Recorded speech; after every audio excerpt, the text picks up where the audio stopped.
पाकिस्तान के सबसे बड़े रणनीतिक समुद्री ठिकाने यानी बलूचिस्तान के ग्वादर पोर्ट से इस वक्त एक ऐसी बेहद सनसनीखेज, खौफनाक और रोंगटे खड़े कर देने वाली सैन्य खबर निकलकर सामने आ रही है, जिसने रावलपिंडी के पाकिस्तानी सैन्य मुख्यालय से लेकर सीधे बीजिंग के चीनी हुक्मरानों तक भयंकर अंतर्राष्ट्रीय हड़कंप मचा दिया है। साल 2026 के जून महीने की इस रात में अचानक ग्वादर बंदरगाह और वहां मौजूद नौसैनिक बेस पर हथियारबंद लड़ाकों ने चारों तरफ से एक ऐसा खतरनाक और अभूतपूर्व धावा बोल दिया, जिसकी कल्पना चीनी कमांडरों ने सपने में भी नहीं की थी।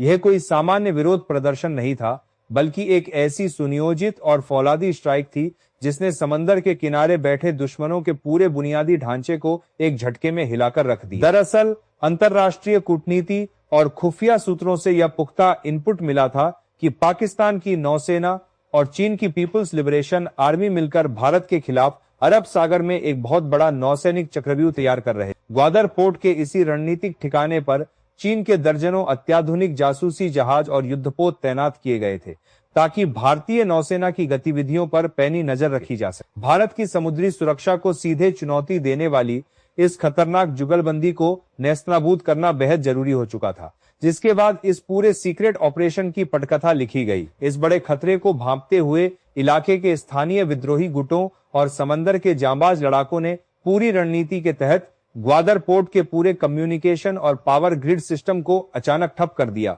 जिससे वहां पूरी तरह से ब्लैक आउट हो गया। इसके साथ ही सैटेलाइट सिग्नल्स को पूरी तरह जैम कर दिया गया, ताकि पाकिस्तानी नेवी के अधिकारी और चीनी कमांडर्स आपस में कोई संपर्क न कर सकें और किसी भी तरह की मदद न बुला पाए। जैसे ही पूरा बंदरगाह अंधेरे के आगोश में डूबी, अत्याधुनिक हथियारों से लैस लड़ाकों ने समंदर और जमीन दोनों रास्तों से एक साथ भीषण धावा बोल दी। यह हमला इतना अचानक और घातक था कि वहां तैनात पाकिस्तानी सुरक्षा कर्मियों और नेवल गार्ड्स को संभलने का एक सेकंड का मौका भी नहीं मिला। जैसे ही पहली मिसाइल पोर्ट के मुख्य कंट्रोल रूम पर गिरी, चीनी इंजीनियर्स के हाईटेक बंकर ताश के पत्तों की तरह ढहने लगे। इस अचानक हुए भीषण हमले और चारों तरफ से बरसते रॉकेट्स की आवाज सुनकर ग्वादर बेस पर तैनात पाकिस्तानी नौसेना के अधिकारियों के बीच भयंकर भगदड़ मच गई।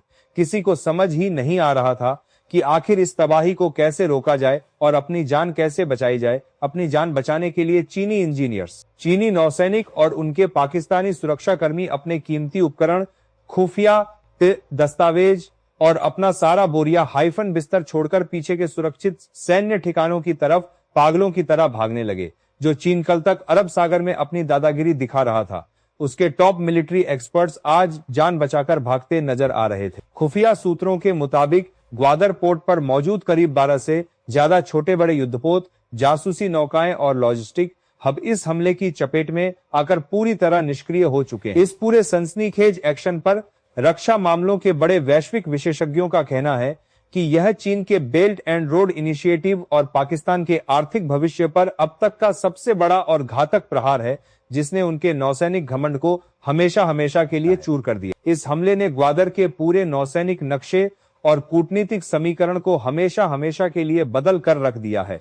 चीन और पाकिस्तान का जो कंबाइंड नेवल बेस भारत को घेरने के लिए बन रहा था, वो आज खुद अपनी सुरक्षा के लिए दूसरों के सामने भीख मांगता नजर आ रहा है। प्रधानमंत्री नरेंद्र मोदी और भारत की राष्ट्रीय सुरक्षा परिषद की टीम इस पूरे अंतरराष्ट्रीय घटनाक्रम पर अपनी पैनी नजर बनाए हुए। नई दिल्ली का विजन हमेशा से साफ रहा है कि भारत के समुद्री आर्थिक क्षेत्र या हमारी सीमाओं के पास किसी भी विदेशी सेना की संदिग्ध हलचल को बर्दाश्त नहीं किया जाएगा। भारत के इसी कड़े और फौलादी रुख के कारण आज अंतरराष्ट्रीय मंचों पर भी चीन और पाकिस्तान पूरी तरह अलग थलग पड़ चुके हैं और उनकी कंबाइंड नेवल स्ट्रेटेजी अब पूरी तरह से फेल होती थी दिखाई दे रही। जब इस बड़े नौसैनिक हमले और चीनी इंजीनियर्स के अपना सब कुछ छोड़कर भागने की खबरें अंतरराष्ट्रीय मीडिया में हेडलाइंस बनने लगी, तो बीजिंग से लेकर रावलपिंडी तक भयंकर मातम छा गया। पाकिस्तान सरकार अब पूरी दुनिया के सामने अपनी नाकामी का रोना रो रही है और हमेशा की तरह इस घरेलू विद्रोह और हमले का दोष भी भारत और विदेशी खुफिया एजेंसियों पर मढ़ने की कोशिश कर रही। लेकिन अंतरराष्ट्रीय कूटनीति के जानकारों ने साफ कर दिया है कि अपनी दमनकारी नीतियों के कारण पाकिस्तान खुद इस तबाही के दलदल में धंसा है। तो दोस्तों, ग्वादर बंदरगाह पर हुए इस ऐतिहासिक और भीषण हमले, चीनी इंजीनियर्स के अपना बोरिया बिस्तर समेटकर भागने और अरब सागर का नक्शा बदलने की इस पूरी रणनीतिक उठापटक पर आपकी क्या राय? क्या आपको लगता है कि भारत के खिलाफ साजिश रचने वाले चीन और पाकिस्तान को कुदरत ने उनके अपने ही घर में सबसे बड़ा सबक सिखा दिया है? क्या यह साल 2026 के नए भारत की मजबूत कूटनीति का असर है?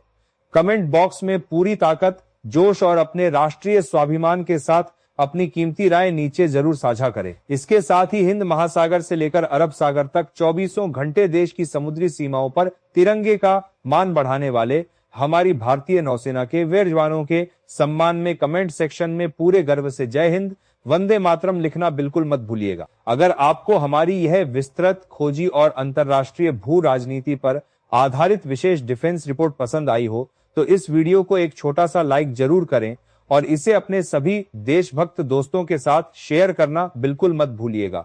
हर बड़ी खबर सबसे पहले पाने के लिए चैनल को अभी सब्सक्राइब कर लें। धन्यवाद। जय हिंद।